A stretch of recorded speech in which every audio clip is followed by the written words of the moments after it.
Good morning students, I am Mayank Singhal and आज हम पढ़ेंगे कंपनी लॉ से टॉपिक मेमोरेंडम ऑफ एसोसिएशन। ये बीकॉम सेकेंड ईयर में यूनिट 2 में आता है।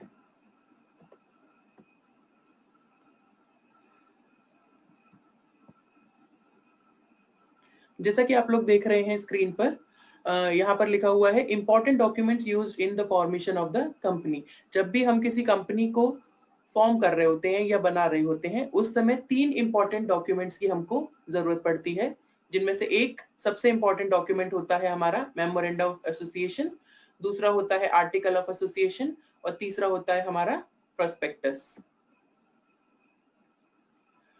अब हम देखेंगे definition of memorandum of association. Under section 256, memorandum means the memorandum of association of a company as originally framed or as altered from time to time in any pursuance of the provisions of any previous Companies Act or this Act. इसका मतलब ये होता है कि memorandum का मतलब है कि मेमोरेंडम ऑफ एसोसिएशन किसी भी कंपनी का या तो उनका खुद का बनाया हुआ, जैसा कि वो ओरिजिनली बनाया गया होता है, या फिर जिसमें कि टाइम टू टाइम समय समय पर हमने ऑल्ट्रेशंस किए हैं। ऑल्ट्रेशंस का मतलब होता है चेंजेस किए हैं, ठीक है। चाहे वो किसी भी कंपनीज एक्ट के प्रोविजन से हो, जैसा कि आप लोग जानते हैं कंपनीज एक्ट जो है वो 1956 का होता है और अभी रिसेंटली 2013 में कंपनीज एक्ट में अमेंडमेंट हुआ है, जिसको हम बोलते हैं कंपनीज एक्ट ऑफ 2013। तो चाहे वो कंपनीज एक्ट ऑफ 1956 का हो या फिर कंपनीज एक्ट ऑफ 2013 का हो, उसके अनुसार उसको फ्रेम किया जाता है, चाहे वो ओरिजिनली फ्रेम्ड हो या फिर उसके अंदर ऑल्ट्रेशंस किए जा चुके हैं। ऑल्ट्रेशन मतलब चेंजेस किए जा चुके हों। दूसरी इसकी डेफिनेशन जो दी हुई है वो है according to Cairns. MOA, memorandum of association को शॉर्ट में हम लोग एमओए भी बोल सकते हैं। MOA of company is its charter and defines the limitations of powers of a company. ये किसी भी कंपनी का चार्टर होता है। चार्टर मतलब बहुत ही इंपॉर्टेंट डॉक्यूमेंट होता है और ये कंपनी की पावर्स और उसकी लिमिटेशंस के बारे में हमको बताता है। सो a memorandum of association is a very very important document. अब हम देखते हैं मीनिंग ऑफ एमओए। एमओए का क्या मतलब है? मेमोरेंडम ऑफ एसोसिएशन, ये आता है सेक्शन 4 में, is one of the basic documents of the company. ये बहुत ही शुरुआती और बहुत ही बेसिक डॉक्यूमेंट है किसी भी कंपनी का। अब पॉइंट वाइज हम लोग इसको देखेंगे। It is a legal document prepared at the time of formation and registration of the company. ये एक लीगल यानी कि कानूनी डॉक्यूमेंट है जिसको कि हम कब बनाते हैं? जब हम कंपनी को फॉर्म कर रहे होते हैं, कंपनी को स्टार्ट कर रहे होते हैं या फिर कंपनी को रजिस्टर करवा रहे होते हैं, ठीक है। इसके बाद the memorandum of association is the principal document of the company. ये मेन डॉक्यूमेंट होता है कंपनी का। It is considered as the charter of the company. Charter as in यही कंपनी को चलाता है या इसी के अनुसार जो है वो कंपनी चलती है। It contains the powers and objectives of the company. Company की क्या क्या पावर है, कंपनी क्या कर सकती है, क्या नहीं कर सकती है, ये सब इसके अंदर मेंशन रहता है। और कंपनी के क्या ऑब्जेक्टिव्स हैं, किस लिए वो कंपनी स्टार्ट की गई है और आगे चल के वो क्या क्या और करने वाली है, ये सब का सब मेमोरेंडम ऑफ एसोसिएशन में मेंशन किया जाता है। It also describes the scope of operations of the company. It set out the limit outside which the company cannot go. ये क्या करता है? स्कोप ऑफ ऑपरेशंस बताता है। मतलब आज जो कंपनी काम कर रही है, आगे चल के उसी काम को वो किस दायरे तक कर सकती है। It also set out the limit. ये एक लिमिट भी बताता है कि कंपनी कहां तक और सिर्फ कितना कर सकती है। एक लिमिट बना देता है जी, जैसे कि एक लक्ष्मण रेखा होती है कि जैसे सीता जी ने लक्ष्मण रेखा पार की थी तो उनका नुकसान हुआ था, है ना, रावण उनको उठाकर ले गया था। इसी प्रकार से यदि अगर कोई भी कंपनी अपने मेमोरेंडम ऑफ एसोसिएशन में बताई गई लिमिट के बाहर जाने की कोशिश करती है तो ये उसके लिए नुकसानदायक भी हो सकता है, उस कंपनी को बंद भी किया जा सकता है आरओसी के द्वारा, ठीक है। Memorandum of association defines the limitations and scopes of company activities, hence it is constitution of the company. ये जो है मेमोरेंडम ऑफ एसोसिएशन यानी एमओए, ये कंपनी के लिमिटेशंस और स्कोप्स को डिफाइन करता है। मतलब कंपनी में क्या कमियां हैं, वो क्या नहीं कर सकती है, या क्या क्या चीज उसके लिए रिस्ट्रिक्टेड है, या फिर उसका स्कोप क्या है कि वो कंपनी आगे चल के और क्या क्या कर सकती है, कंपनी एक्टिविटीज और क्या क्या हो सकती है, इसीलिए हम इसको कॉन्स्टिट्यूशन ऑफ द कंपनी भी कहते हैं। जैसे कि हमारे भारत का एक कॉन्स्टिट्यूशन है, उसी प्रकार से एमओए जो होता है वो हमारी कंपनी का कॉन्स्टिट्यूशन होता है। It concerns the fundamental conditions upon which a company is registered. जिन फंडामेंटल या जिन बेसिक कंडीशंस के आधार पे किसी कंपनी को हम रजिस्टर कराते हैं रजिस्ट्रार ऑफ कंपनी के पास, वो सभी कंडीशंस इसमें लिखित में मौजूद होती हैं, इसमें लिखी हुई होती हैं। लास्ट पॉइंट है, memorandum of association is a public document, it provides information to the outsiders such as share holders, creditors, suppliers etcetera. ये एक पब्लिक डॉक्यूमेंट होता है। पब्लिक डॉक्यूमेंट का मतलब होता है it is freely available for the public. ये मतलब ये किसी भी सामान्य लोगों के लिए फ्रीली उपलब्ध रहता है, और इसके द्वारा जो कंपनी के आउटसाइडर्स होते हैं, जो कंपनी में पैसा लगाते हैं, यानी कि आपके शेयर होल्डर्स हो गए, जो कंपनीज के शेयर्स खरीदते हैं, क्रेडिटर्स हो गए जिनसे कि कंपनी ने उधार लिया हुआ है या जो कंपनी को पैसा देते हैं, फंड्स देते हैं, सप्लायर्स हो गए जो कि आपकी कंपनी को रॉ मटेरियल या कच्चा माल प्रोवाइड करते हैं। ठीक है, तो ये जो लोग हैं इनको अगर कंपनी के बारे में कोई भी इंफॉर्मेशन चाहिए तो ये मेमोरेंडम ऑफ एसोसिएशन से वो इंफॉर्मेशन हासिल कर सकते हैं। And every person who deals with the company is presumed to have a sufficient knowledge of its contents and provisions। और ये माना जाता है कि जो भी इंसान या जो भी आउटसाइडर जो है, चाहे वो शेयर होल्डर हो, क्रेडिटर हो, सप्लायर हो, ये जो भी इंसान जो है कभी भी किसी कंपनी के साथ में जो डील कर रहे हैं, ये माना जाता है कि उन्हें उस कंपनी के बारे में पूरी तरीके से नॉलेज है। तो नॉलेज लेना उनके लिए फायदेमंद भी होता है, क्योंकि अगर अपन को किसी कंपनी के बारे में ढंग से नॉलेज नहीं है और हम उसमें पैसा लगा देते हैं तो कल को हमारा जब पैसा डूब जाता है तो वो रिस्की हो जाता है। इसीलिए इट इज सपोज दैट, क्योंकि इसी को पब्लिक डॉक्यूमेंट बनाया ही इसलिए गया है, ओपन इसलिए किया गया है पब्लिक के लिए, ताकि जो भी लोग किसी कंपनी के साथ जुड़ना चाहते हैं वो उस पर्टिकुलर डॉक्यूमेंट को अच्छी प्रकार से पढ़ लें और उसके बाद ही ये डिसीजन लें कि उन्हें कंपनी के शेयर खरीदने हैं या नहीं, या कंपनी मैनेजमेंट को उधार देना है, क्रेडिट पर माल देना है या क्रेडिट पर पैसा देना है या नहीं, या उनको रॉ मटेरियल सप्लाई करना भी है या नहीं। अब आते हैं हम purpose of memorandum of association. मतलब मेमोरेंडम ऑफ एसोसिएशन बनाने के पीछे कंपनीज एक्ट का क्या पर्पस है, क्यों हमने इसको कंपलसरी किया हुआ है बनाना। सबसे पहले, the prospective investor shall know the avenues where his money is going to be invested. Prospective investor मतलब जो जिसके पास पैसा है और वो किसी कंपनी में इन्वेस्ट करना चाहता है, अभी उसने इन्वेस्ट किया नहीं है लेकिन वो इच्छा रखता है कि वो किसी कंपनी में अपना पैसा इन्वेस्ट करे, उसको हम बोलते हैं प्रोस्पेक्टिव इन्वेस्टर। तो ऐसे प्रोस्पेक्टिव इन्वेस्टर्स जो कि कंपनीज में इन्वेस्ट करना चाहते हैं, उन्हें अच्छी प्रकार से पता होना चाहिए कि वो किस कंपनी में पैसा इन्वेस्ट कर रहे हैं, वो पैसा कहाँ लगाया जाएगा और उस पैसे पर कितना रिटर्न मिल भी सकता है, वो कंपनी कैसा परफॉर्म कर रही है। ये जब उनको पता रहेगा तो उनका पैसा सेफ होगा। मतलब जब वो सोच समझ के पैसा लगाएंगे तो रिटर्न्स आना लाजमी हो जाएगा, या फिर रिटर्न्स उनके लिए हम कह सकते हैं कि फेवरेबल होंगे। Next point is outsiders dealing with the company will know the boundary and scope of powers of the company।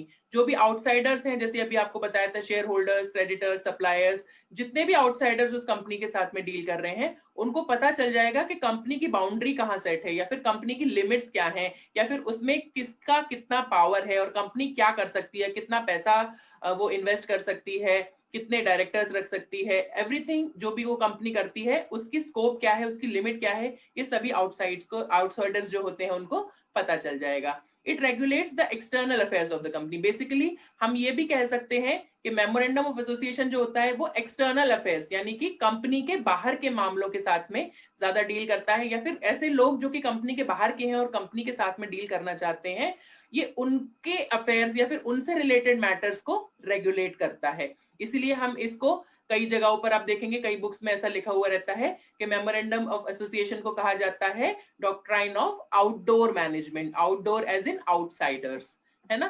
So this is the okay. अब नाउ हम देखेंगे प्रिंटिंग एंड साइनिंग रूल, इसको हम रूल 13 भी बोलते हैं। ये भी मेमोरेंडम ऑफ एसोसिएशन का एक इंपॉर्टेंट हिस्सा है।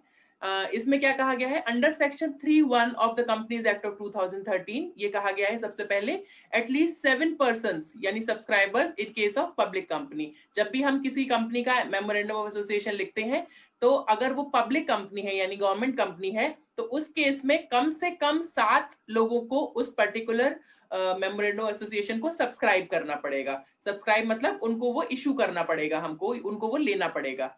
ठीक है, at least 2 person in case of private company. अगर प्राइवेट कंपनी है तो उस केस में 2 लोगों के लिए उसको इशू करना या सब्सक्राइब करना कंपलसरी हो जाता है। और अगर ओपीसी है, ये जो ओपीसी जो होती है इसको बोलते हैं अपन 1 person company. 1 person company is a new company जो कि कंपनीज एक्ट ऑफ 2013 में आई है। इसका कोई एग्जिस्टेंस पहले वाले जो हमारा कंपनीज एक्ट था 1956 वाला उसमें नहीं हुआ करता था। तो अगर ओपीसी कंपनी है, 1 पर्सन कंपनी है जो एक ही पर्सन चला रहा है, तो उस केस में केवल एक ही सब्सक्राइबर का होना कंपलसरी है। इसके बाद it shall be printed, computer printing is recognised. अगर ये जो मेमोरेंडम ऑफ एसोसिएशन जो होता है ये प्रिंटेड फॉर्म में होता है, में होना चाहिए, और कंप्यूटर प्रिंटिंग के द्वारा अगर अपन ने उसको प्रिंट किया गया है तो वो भी वैलिड माना जाता है।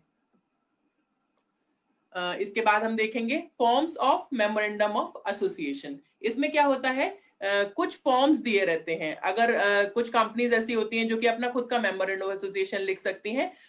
उसके अलावा इसमें आपकी हेल्प के लिए कुछ टेबल्स या फॉर्म्स पहले से बनाए गए होते हैं, वो कि दिए गए होते हैं। तो हम उनका यूज कर सकते हैं डिपेंडिंग अपॉन कि हमारी कंपनी किस तरीके की है। फॉर एग्जाम्पल पहला हम देख रहे हैं फॉर्म गिवन इन टेबल ए। अगर टेबल ए में जो फॉर्म दिया गया है वो उन कंपनीज के लिए है जो कि है लिमिटेड बाय शेयर्स। ठीक है ना, पहले आपने फर्स्ट यूनिट में पढ़ा है कि companies are limited by share and limited by guarantee. तो ये वो कंपनी है जो कि लिमिटेड बाय शेयर कैपिटल या फिर लिमिटेड बाय शेयर्स होती हैं। Forms given in table B is for the companies limited by guarantee and not having share capital. ऐसी कंपनियां जो कि गारंटी के द्वारा लिमिटेड है, limited by guarantee, and not having share capital, और उनकी कोई शेयर कैपिटल नहीं है या फिर वो शेयर कैपिटल इशू नहीं करती हैं। Form given in table C is for the companies limited by guarantee and having share capital. Companies जो कि लिमिटेड बाय गारंटी हैं और जिनका शेयर कैपिटल भी है। इसके अलावा form given in table D, table D में कौन सा फॉर्म दिया गया है ऐसी कंपनियों के लिए, for an unlimited company not having share capital. ऐसी कंपनी जिनकी अनलिमिटेड लायबिलिटी है और उनकी शेयर कैपिटल भी नहीं है। और लास्ट है फॉर्म गिवन इन टेबल ई, और वो ऐसी अनलिमिटेड कंपनीज के लिए है जिनकी की शेयर कैपिटल है। ठीक है, तो ये फॉर्म्स हमारी हेल्प के लिए मेमोरेंडम ऑफ एसोसिएशन के लिए दिए गए हैं depending upon the type of our company, के हम जो कंपनी खोल रहे हैं वो कैसी है, limited by share, limited by guarantee या फिर अनलिमिटेड। और अगर लिमिटेड बाय गारंटी भी है तो is it having share capital और नॉट, is it having मतलब if it is unlimited company then also it is having share capital or not, उनकी शेयर कैपिटल है या नहीं है।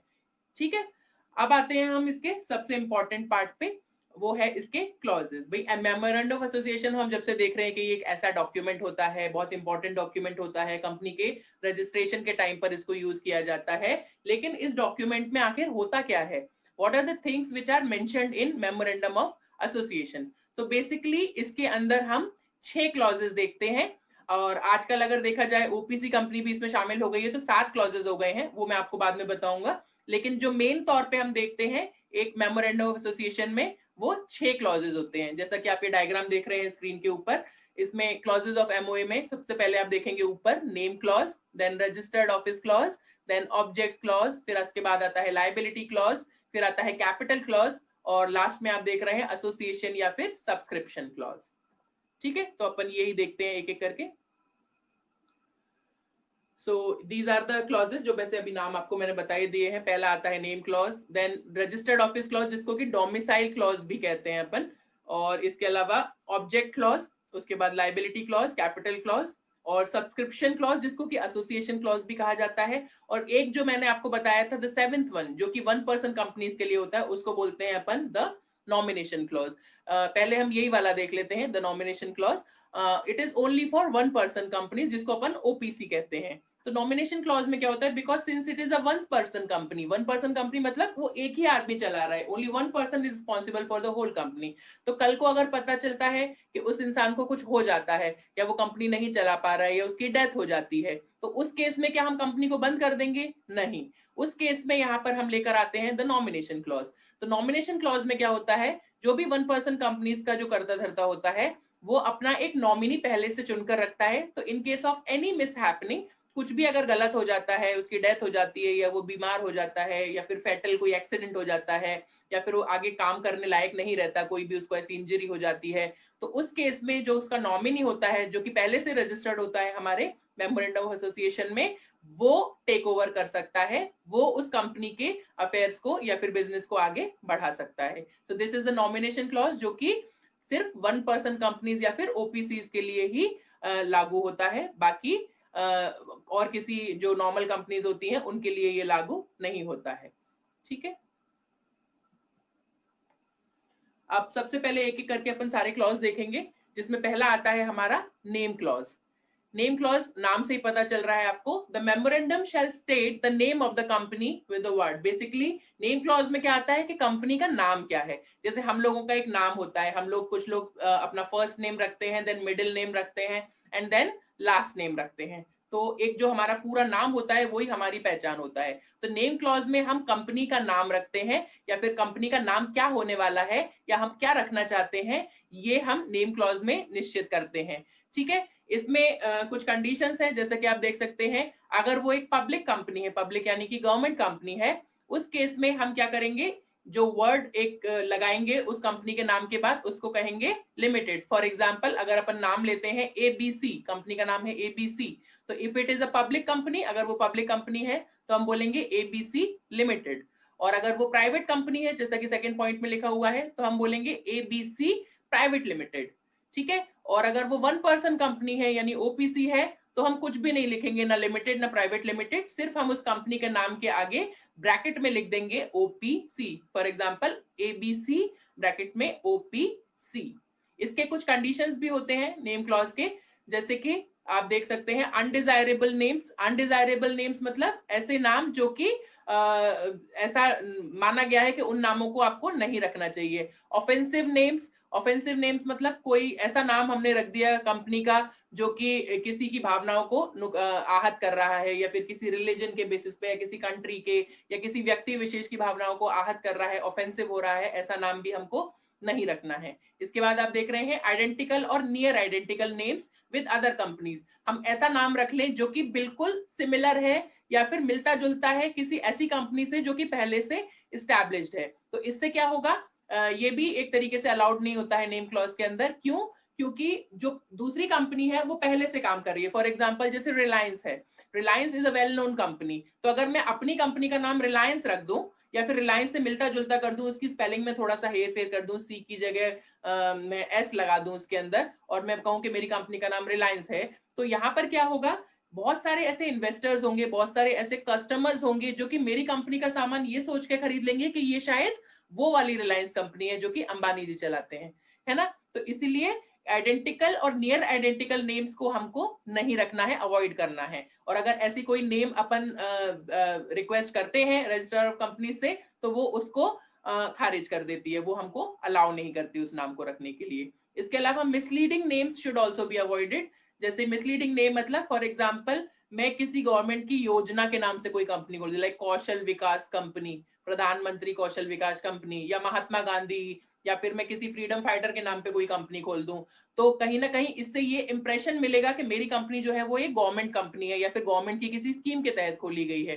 तो इससे कस्टमर्स के साथ में या फिर जो आपके शेयर होल्डर्स हैं या इन्वेस्टर्स हैं उनके साथ में चीटिंग के जो चांसेस हैं वो बढ़ जाते हैं, इसलिए मिसलीडिंग नेम्स को भी अवॉइड किया जाता है। फिर आता है आपका publication of name. Once the name is registered, paint और affix the name at the address of the registered office. एक बार जब नेम फाइनल हो जाता है, फॉर एग्जांपल सारी चीजों को ध्यान में रखते हुए हमने एक नाम रख लिया अगर, तो हम क्या करेंगे, उस नाम को हम अफिक्स करेंगे कहां पर, हमारे रजिस्टर्ड ऑफिस पर या हमारे रजिस्टर ऑफिस के फ्रंट गेट पर, कि हाँ ये है हमारी कंपनी का नाम and this is the register office of this company. Name engraved in legible character on its seal along with corporate identity number, email address and telephone number।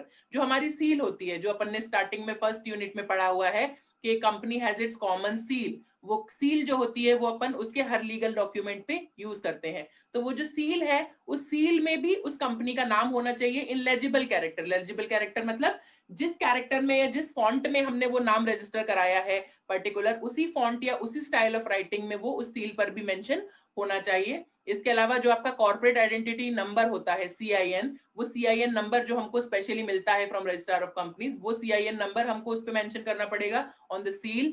And इसके अलावा email address and telephone number भी हम लोग mention करेंगे उसके ऊपर, ठीक है। सो this is the name clause. Next clause आता है आपका registered office clause. Registered office clause इसको हम डोमिसाइल क्लॉज या सिचुएशन क्लॉज के नाम से भी जानते हैं। नाम से ही आपको समझ में आ रहा होगा कि रजिस्टर्ड ऑफिस क्या होता है। हर एक कंपनी है, वो कंपनी कहीं से तो ऑपरेट कर रही होगी, कहीं तो उसका ऑफिस होगा, कहीं तो उसका बॉस जिसने वो कंपनी शुरू करती है वो बैठता है, उसके बोर्ड ऑफ डायरेक्टर बैठते हैं, उसमें जो एम्प्लॉय काम करते हैं वो बैठते हैं, तो वो किसी जगह पर ही बैठते होंगे। तो हम हर एक कंपनी का एक ऐसा ऑफिस होता है जिसको कि वो अपना रजिस्टर्ड ऑफिस बोलती है, ताकि अगर कोई कम्युनिकेट करना चाहता है, कोई उस कंपनी तक पहुंचना चाहता है, या उस कंपनी को कोई लेटर भेजना चाहता है या कोई पोस्ट भेजना चाहता है, तो वो किस एड्रेस पर भेजेगी, वो उसके रजिस्टर्ड ऑफिस एड्रेस पर भेजेगी, ठीक है। So under the following clause the part of country state is mention in which the registered office of the company is to be situated. तो अगर मान लीजिए हमारी नई कंपनी, अभी अपन कंपनी स्टार्ट ही कर रहे हैं और अभी हमने डिसाइड नहीं किया है कि हम किस शहर में या फिर किस जगह पर या कौन सा ऑफिस लेंगे, तो हम क्या कर सकते हैं, स्टार्टिंग में हम उनको स्टेट का नाम भी मेंशन कर सकते हैं कि भाई हम मध्य प्रदेश में खोलना चाह रहे हैं। फॉर एग्जांपल मेरे दिमाग में है कि मुझे ग्वालियर में कंपनी खोलनी है, तो अगर मुझे ग्वालियर में कंपनी खोलनी है तो I know that Gwalior comes under Madhya Pradesh, तो ग्वालियर मध्य प्रदेश में आता है, इसलिए मैं पहले से उन्हें बता सकता हूँ कि हाँ मध्य प्रदेश में ही मैं कंपनी खोलूंगा, अभी ग्वालियर में खोलूंगा या नहीं ये पक्का नहीं है, ठीक है। On and from the 15th day of its incorporation, the company must have a registered office. ऐसा कहा जाता है कि जैसे ही आपको इनकॉर्पोरेशन सर्टिफिकेट मिल जाता है कंपनी को, आपका आरओसी जो होता है वो सारी चीजें क्लियर करके आपको इनकॉर्पोरेशन का कि कंपनी फॉर्म हो गई है, वो सर्टिफिकेट हमको जब दे देता है, उसके 15 दिन के अंदर अंदर हमारे पास एक रजिस्टर्ड ऑफिस होना चाहिए। और जैसे ही वो रजिस्टर्ड ऑफिस फाइनल हो जाता है, हमने उसका प्लॉट देख लिया, जगह देख लिया, सब कुछ देख लिया, उसके बाद हमने जब वो रजिस्टर्ड ऑफिस फाइनल कर लिया है, तो we have to inform the registrar of company यानी आरओसी को 30 दिन के अंदर, इनकॉर्पोरेशन के 30 दिन के अंदर। जैसे कि अगर 1 अक्टूबर को हमारी कंपनी इनकॉर्पोरेट हुई है, तो मुझे 30 अक्टूबर तक ये इन्फॉर्मेशन कि मेरा रजिस्टर्ड ऑफिस कहाँ है, रजिस्टर्ड ऑफिस मेरा किस जगह पर सिचुएटेड है, विथ एड्रेस और विथ प्रूफ, जैसे कि आपका इलेक्ट्रिसिटी का बिल हो गया, वाटर का बिल हो गया, कोई भी ऐसा प्रूफ जो ये प्रूव कर सके कि इस कंपनी का रजिस्टर्ड ऑफिस यहाँ पर है और यहाँ पर इसके नाम पर बिल जनरेट होता है, या फिर इस एड्रेस पर इसके नाम पर कोई भी पोस्ट वगैरह आती है, तो वो प्रूफ करते हुए हमको रजिस्ट्रार ऑफ कंपनीज को बताना पड़ता है with in 30 days of incorporation, ठीक है। उसके बाद आता है हमारा थर्ड क्लॉज जिसको हम बोलते हैं object clause. Object clause is the major portion of the memorandum of association. It contains the main object of the company. सबसे पहले क्या है, ये भी एक बहुत इंपॉर्टेंट क्लॉज होता है ऑब्जेक्ट क्लॉज। ये मेजर पोर्शन जो होता है हमारा एमओए का यानी कि मेमोरेंडम ऑफ एसोसिएशन का, वो ऑब्जेक्ट क्लॉज ही कवर करता है। इसके अंदर हमारा मेन ऑब्जेक्ट होता है। फॉर एग्जांपल हमने किस लिए वो कंपनी खोली है, if we want to manufacture से हम लोग शूज बनाना चाहते हैं, हम लोग जूते बनाना चाहते हैं, या फिर हम लोग फोन्स बनाना चाहते हैं, हम लोग लैपटॉप्स बनाना चाहते हैं, तो what is the main objective of the company, ठीक है। उसके बाद objects which company will undertake in the future.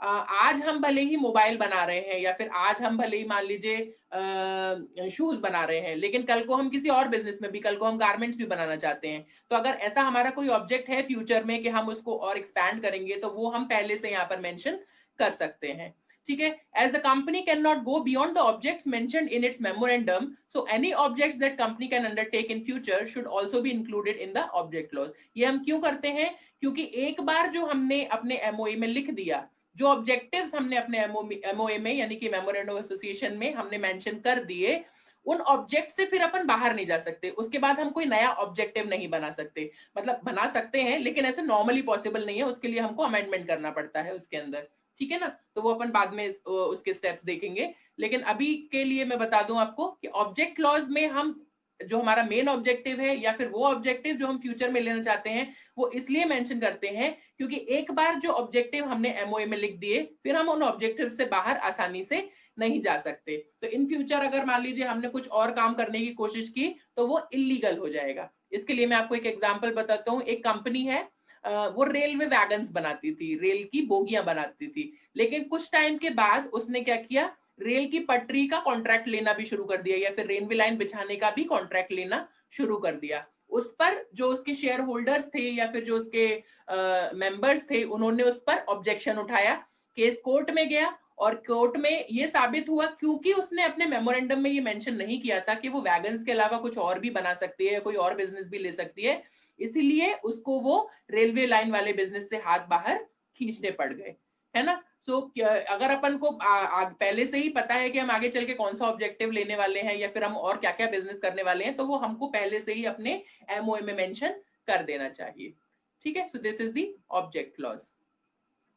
अब आता है हमारा लाइबिलिटी क्लॉज, ठीक है। लाइबिलिटी क्लॉज क्या है? This clause define the extent of the liability of each member. Member कौन होता है? मेंबर वो होता है जो हमारा शेयर होल्डर होता है, जो हमारी कंपनी में पैसा लगाता है या फिर हमारी कंपनी में शेयर लेता है, ठीक है। तो the liability of member is limited, ठीक है। अगर लाइबिलिटी मेंबर की लिमिटेड है तो वो उतने ही अमाउंट के लिए लायबल होता है, ठीक है। अगर मेरी लाइबिलिटी है मान लीजिए 5 लाख रुपए तक की, तो मैं सिर्फ 5 लाख रुपए तक की दूंगा, इससे ज्यादा का अगर जरूरत पड़ेगी भी तो कंपनी मुझसे नहीं मांग सकती, ठीक है। लेकिन when the liability of member is unlimited or limited to the guarantee given by each member, जब लाइबिलिटी मेंबर की अनलिमिटेड होती है, उस केस में कंपनी को जितनी जरूरत है वो मुझसे ले सकती है, और भले ही मान लीजिए मैंने क्या कहते हैं, मेरे पास उस समय पैसा ना भी हो, तो मेरी एसेट्स बेचकर भी कंपनी वो पैसा हासिल कर सकती है। जनरली ऐसा कब होता है? Winding up of the company, जब हम कंपनी को बंद कर रहे होते हैं।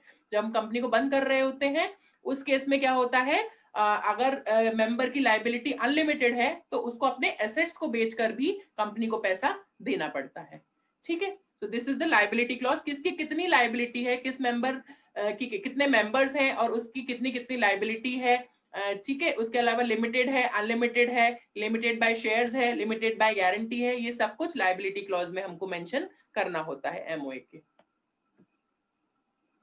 अब आता है capital clause. The capital clause is applicable for the company which has some share capital, मतलब ऐसी कंपनीज जिनके पास शेयर कैपिटल। तो शेयर कैपिटल क्या होता है? जब अपन पब्लिक से पैसा उठाते हैं by offering them partnership in our company in the form of shares.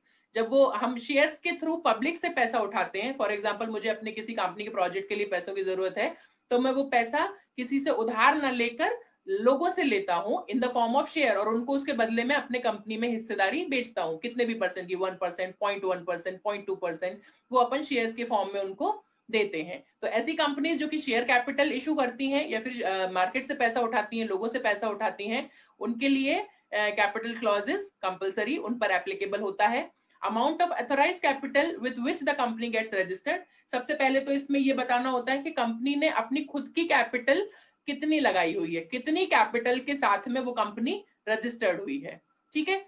मान लीजिए अगर पार्टनर्स है तो हर एक पार्टनर ने कितना कितना पैसा मिलाया हुआ है, ठीक है। अगर 1% कंपनी है तो उसने अपनी खुद की पूंजी कितनी लगाई है, ठीक है, अपना खुद का कितना लगाया है, बैंक से कितना लिया है, एवरीथिंग रिगार्डिंग द कैपिटल जिससे वो कंपनी शुरू की गई है, वो हमको इसमें मेंशन करना पड़ता है। इसके बाद the number of shares of the company, कितने शेयर्स जो है वो कंपनी इशू कर सकती है, इसकी परमिशन उसको सेबी से लेनी पड़ती है। Also the nominal value of each share, यानी कि पर शेयर की वैल्यू क्या है, अगर मैं एक शेयर कंपनी में खरीदना चाहता हूं तो वो एक शेयर मुझे कितने रुपए का पड़ेगा, ये सारी डिटेल्स हमारी कैपिटल क्लॉज में शामिल होती हैं।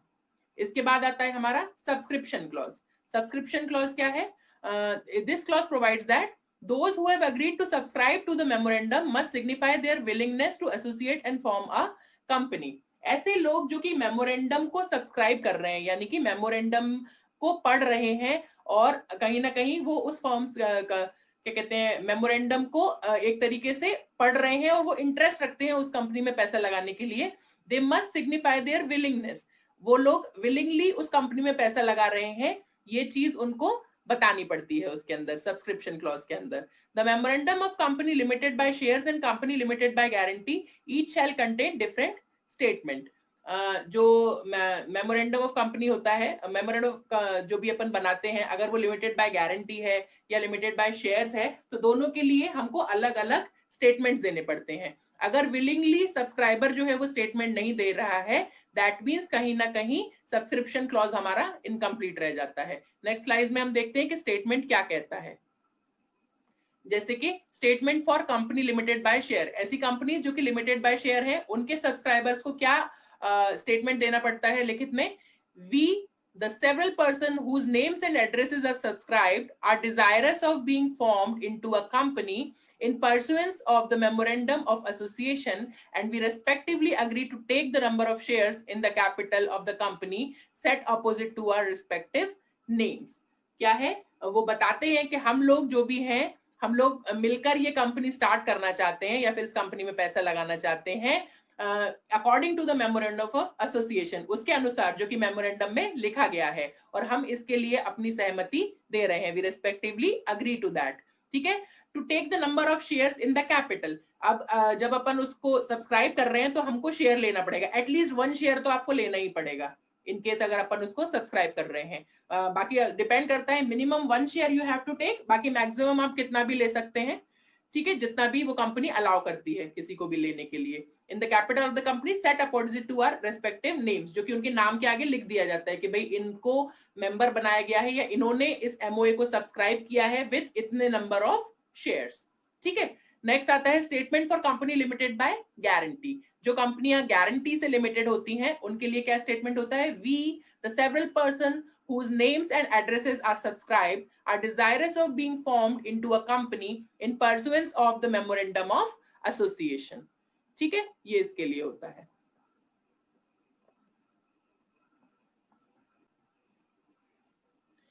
नेक्स्ट देखते हैं. अब आता है आपका रिक्वायरमेंट्स ऑफ एमओए.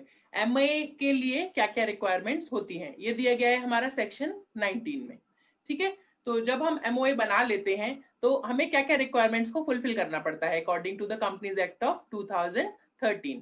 सबसे पहला है इट मस्ट बी प्रिंटेड. वो प्रिंटेड होना चाहिए, कंप्यूटर द्वारा जो प्रिंटिंग की जाती है उसको भी मान्य किया गया है.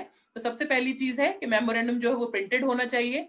It should be divided into paragraphs. वो एकदम से अपन सीधे सीधे लिखते जा रहे हैं पेजेस पर पेजेस, ऐसा नहीं होना चाहिए. इसको बिल्कुल सेक्शंस में और पैराग्राफ्स में अपन को डिवाइड करके लिखना होता है. ठीक है, each paragraph should be consecutively serially numbered. Her paragraph का एक नंबर होता है. जैसे कि आपने अगर किसी ने कॉन्स्टिट्यूशन पढ़ा है, कॉन्स्टिट्यूशन ऑफ इंडिया, तो उसमें अपन देखेंगे एक एक सेक्शन होता है, एक एक पैरा होता है. इसी प्रकार से यहाँ पर भी एक एक पैरा को सीरियली नंबर किया जाता है. It should be signed by the required number of subscribers, 7 in case of public company and 2 in case of private company. जैसा कि पहले भी मैंने बताया था, अगर कंपनी पब्लिक है या गवर्नमेंट है तो 7 सब्सक्राइबर्स की हमको जरूरत पड़ती है, और अगर प्राइवेट है तो 2 सब्सक्राइबर की जरूरत पड़ती है. तो अगर पब्लिक कंपनी है तो 7 लोगों के साइन होने चाहिए, 7 सब्सक्राइबर के, और अगर प्राइवेट कंपनी है तो 2 सब्सक्राइबर के साइन होना कंपलसरी हो जाता है. Subscriber must sign in the presence of at least 1 witness. जो भी सब्सक्राइबर्स ने साइन किया है उसका एक एक विटनेस भी होना चाहिए. ठीक है, signature of each subscriber must be attested by the witness. जब वो सब्सक्राइबर साइन कर रहा है, ताकि कल को कोई पलटे ना कि मुझसे जबरदस्ती साइन करा गया था, नहीं, they are willing to sign, इसीलिए वो साइन कर रहे हैं और ये अटेस्ट करेगा हमारा witness. Every subscriber must add his address, description and occupation. जो भी सब्सक्राइबर है उनका क्या एड्रेस है, वो कहाँ रहते हैं, वो क्या करते हैं, उनका डिस्क्रिप्शन और उनका ऑक्यूपेशन क्या है, ये उनको वहां मेंशन करना पड़ता है. Witness should write his address, description and occupation. इसी प्रकार से विटनेस जो हमारा गवाह है उसको भी एड्रेस, डिस्क्रिप्शन और ऑक्यूपेशन देना पड़ेगा. It must B stamped. ये ड्यूली स्टैम्प्ड होना चाहिए.